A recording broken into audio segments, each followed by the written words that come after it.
¿Qué tal amigos? Bienvenidos a un nuevo video. En esta ocasión voy a comentar un pequeño detalle, una pequeña información que la tenía guardada hace bastante tiempo, me pareció muy interesante, la encontré en la web revisando información que tiene que ver con la manera en que Dios transmitió su palabra y su verdad a través de las primeras generaciones, a través de los patriarcas, ¿sí? De una manera oral, es decir, no hacía falta tener un libro escrito como la Biblia, como la palabra de Dios que tenemos hoy en día, para que se transmita esa información de generación en generación y la cercanía que había entre nuestros primeros padres y prácticamente la generación de Moisés. Me parece importante este dato porque frecuentemente se vierten muchas dudas acerca de la veracidad de la palabra de Dios, sobre lo cual yo les invito a ver un video que tengo en mi canal que habla acerca de cómo se formó el canon de la Biblia. Véanlo porque realmente es muy interesante. O sea, la Biblia es canónica por sí misma y no porque alguien haya decretado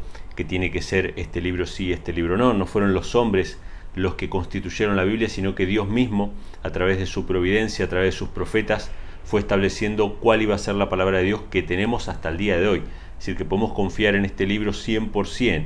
No le falta ni le sobra nada. Pero ¿qué pasó en los primeros siglos, básicamente los primeros milenios, podríamos decir, de la humanidad hasta la época de Moisés? Porque sabemos que Moisés vino mucho tiempo después de nuestros primeros padres y él es el primer escritor bíblico, ¿sí? Yo sé que hay muchas personas que creen que Enoc fue el primer escritor bíblico, pero en realidad la Biblia no dice eso. La Biblia dice que Enoc profetizó.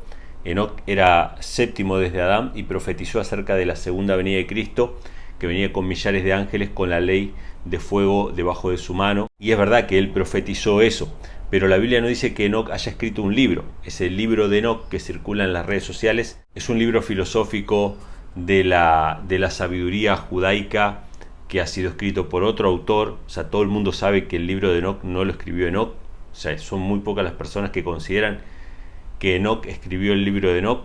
Es un libro que relata incluso la ascensión de Enoc, o sea que no puede haber sido escrito nunca por Enoc, pero que mezcla parte de la cultura judía, de la cultura bíblica, con supersticiones y con cosas que realmente no tienen nada que ver con la palabra de Dios. Entonces, si Moisés fue el primer escritor bíblico, ¿cómo fue que se transmitió la palabra de Dios hasta la época de Moisés? Y acá es donde aparece este dato interesante, ¿no? Acerca de las genealogías, que todo esto ustedes lo pueden corroborar en las escrituras cuando empiezan a leer desde el Génesis. Se menciona la edad que tenía cada uno de los patriarcas al engendrar a sus hijos, hasta qué año murieron, y uno puede ver y contemplar ahí quiénes fueron contemporáneos y quiénes no. Y como eran tan longevos, o sea, antes del diluvio, después del diluvio empezó a menguar la cantidad de años que tenían los patriarcas, pero como eran tan longevos que realmente hay muchos personajes que nosotros ni nos imaginamos que convivieron, que coexistieron, y sin embargo sí, coexistieron y pudieron transmitir fielmente la palabra de Dios de generación en generación, hasta que se hizo necesario pasar por escrito la palabra de Dios a través de Moisés, que fue el primer escritor bíblico. No el primer profeta fue Enoc, pero el primer escritor bíblico, el que pasó por escrito aún revelaciones dadas por Enoc, fue Moisés, ¿sí? ¿Y cómo podemos ver esto? Muy sencillo. Adán vivió hasta que Matusalén tenía 243 años. Fíjense, Matusalén, que aparece en la historia del diluvio. Bueno, Adán vivió hasta que Matusalén tenía 243 años. Matusalén vivió hasta que Sem, hijo de Noé, tenía 98 años. O sea que esta transmisión de la palabra se podía hacer de generación en generación, tranquilamente, sin pérdida, sin interrupción de ninguna manera.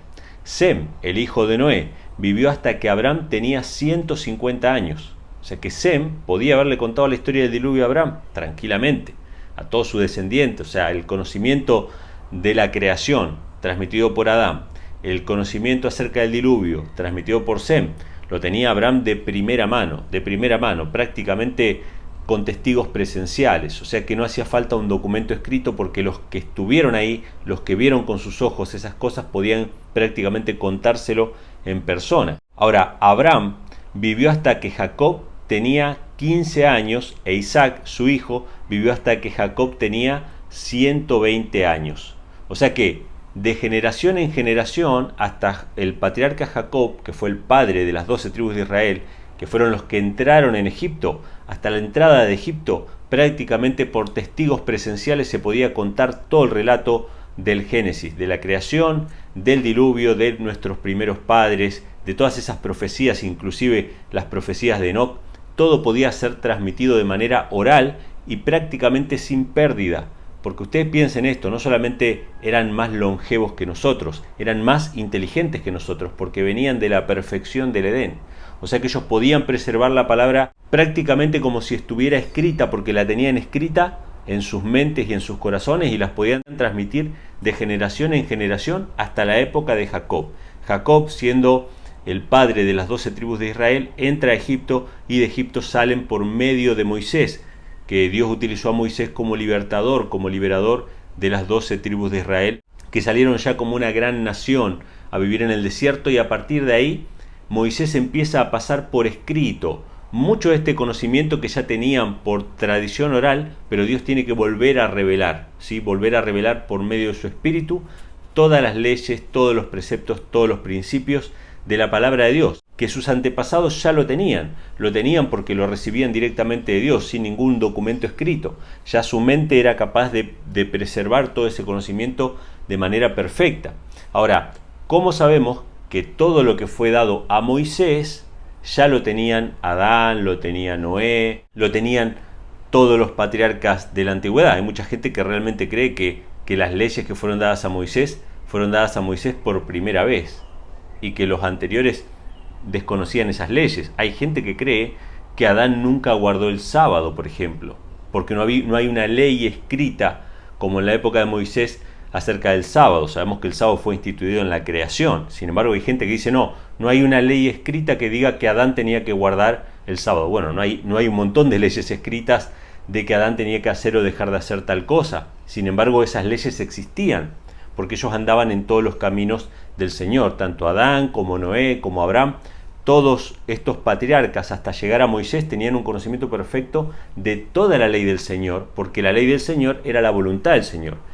Y para ejemplo, vamos a citar dos textos del Antiguo Testamento. Uno se encuentra en Génesis capítulo 7, que es cuando Dios manda a Noé construir el arca y a buscar a los animales para que entren al arca. En el capítulo 7, versículo 2 de Génesis dice: de todo animal limpio tomarás de 7 en 7, macho y hembra, más de los animales que no son limpios, una pareja, el macho y su hembra. Fíjense qué interesante. Cómo Noé iba a conocer acerca de animales limpios e inmundos si Moisés todavía no había escrito la ley, que supuestamente estas leyes de animales limpios e inmundos es dado a través de Moisés para Israel, pero los patriarcas anteriores no conocían nada de eso, comían cualquier cosa. Mentira, es decir, ellos conocían la ley, conocían animales limpios, conocían animales inmundos. De hecho, cuando leemos Génesis, vemos que Caín y Abel ofrecieron sacrificios distintos a Dios, y Dios miró con agrado el sacrificio de Abel y con desagrado el sacrificio de Caín.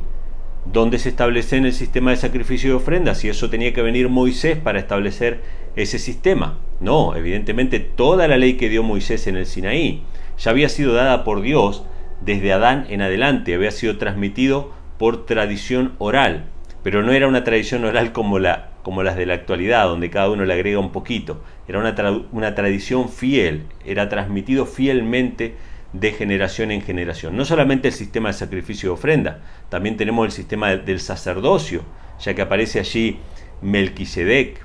Antes de Moisés aparece Melquisedec, aparece también Jetro. Antes de que sean dadas las instrucciones acerca del sacerdocio, ya habían sacerdotes, o sea que había animales limpios e inmundos, ya se conocían esas leyes de santidad y de impureza, se conocía el sistema de sacrificio de ofrenda, se conocía el sacerdocio. Pero fíjense este otro pasaje. El siguiente texto está en Génesis capítulo 26 y habla acerca de nuestro padre Abraham, y fíjense lo que dice en el versículo 5: por cuanto oyó Abraham mi voz y guardó mis preceptos, mis mandamientos, mis estatutos y mis leyes. ¡Wow! ¿Qué guardó Abraham? Preceptos, mandamientos, estatutos y leyes. Todo lo que había sido dado a través de Moisés tiempo después, siglos después. Dios dio las mismas leyes que les había dado a Adán, que les había dado a Noé, que le había dado a Abraham. O sea que la palabra de Dios, la ley de Dios, todos los requerimientos que Dios tenía para su pueblo, no eran exclusivamente para las 12 tribus de Israel. Los anteriores, los antepasados de las 12 tribus de Israel, también tenían el conocimiento de lo que era la santidad, lo que era el sacerdocio, lo que era la alimentación, de lo que era el sistema de sacrificios y ofrendas. Tenían el conocimiento de todo, al punto de que Abraham llegó a guardar todos sus mandamientos, preceptos, estatutos y leyes. ¿Cómo guardó esto Abraham si Moisés no había nacido todavía? Porque la palabra de Dios permanece para siempre. O sea que podemos ver a través de las genealogías, podemos ver a través de estos relatos, de estas menciones que se hacen en el Antiguo Testamento, que la palabra de Dios siempre fue la misma. Dios no requirió una cosa a los antes de Moisés, a los después de Moisés, a los después de Cristo. Dios no requirió cosas distintas. A todos les requirió las mismas cosas. Una obediencia perfecta a la palabra de Dios. Y me gusta mucho cómo lo dice Génesis 26, versículo 5. Por cuanto oyó Abraham mi voz y guardó preceptos, mandamientos. O sea, no estaba basado en la fuerza de Abraham guardar los mandamientos, estatutos y leyes. No eran sus propias fuerzas. Él simplemente oyó la voz de Dios. Caminó con Dios como lo hizo Enoc. Anduvo con Dios. Fue amigo de Dios. Al oír la voz de Dios, como consecuencia inevitable, va a haber una obediencia perfecta a toda la ley y a todos los preceptos de la palabra de Dios. Así que lo que quería compartir con ustedes es, todos los antepasados de Moisés fueron prácticamente contemporáneos o coetáneos, se fueron pasando la posta de la palabra del Señor por tradición oral. Esa palabra de Dios fue perfectamente transmitida hasta el tiempo de la esclavitud. En la esclavitud, como se mezclaron con los paganos, se mezclaron con la adoración al sol, etc., Dios tuvo que repetir su ley. Y ahí es donde nuevamente dice, acuérdate del día de reposo, por ejemplo. ¿Sí? ¿Por qué dice acuérdate? Porque ellos ya conocían el tema del sábado. Entonces Dios estableció cuándo va a ser sábado. Mañana es día de reposo. Lo que vayan a recoger, recójanlo hoy. O sea, Dios estableció, nuevamente les recordó dónde estaban ellos en el ciclo semanal, que lo habían perdido. ¿Sí? Sin embargo, Dios directamente dijo, mañana es día de reposo. Recojan las cosas, etcétera, etcétera. Así que vemos, hermanos, que podemos confiar plenamente en la palabra del Señor. A esta palabra no le falta nada, ni le sobra nada. Es la perfecta revelación del amor de Dios para cada uno de nosotros, y la invitación siempre desde este canal es a confiar en esta palabra, que es como una especie, como dijo alguien alguna vez, ¿no? Es una especie de yunque en la cual se han gastado ya muchísimos martillos. ¿Qué significa esto? Ya han guerreado demasiado contra la Biblia, y la Biblia acá está, permanece para nosotros, inalterable, para que confiemos. No por obra de los hombres, no por obra de la sabiduría humana, sino porque, como dice Isaías, la palabra de Dios permanece para siempre. Dios envía su palabra, la palabra va a hacer lo que Él quiera y no va a volver a Él vacía. Así que, hermanos, amigos, este es el mensaje que tenía para compartir con ustedes en esta oportunidad. Quiero escuchar sus comentarios, qué piensan ustedes acerca de las genealogías, de cómo se transmitió esto de generación en generación, y si creen también ustedes que Moisés fue el primer escritor bíblico, no el primer profeta, sino el primer escritor bíblico, y si podemos confiar en este libro precioso que tengo aquí en mi mano. Déjenme acá abajo todos sus comentarios. Ya saben, si les gustó este video, suscríbanse al canal, compartan este video con sus amigos, y Dios mediante nos estaremos encontrando en un próximo video.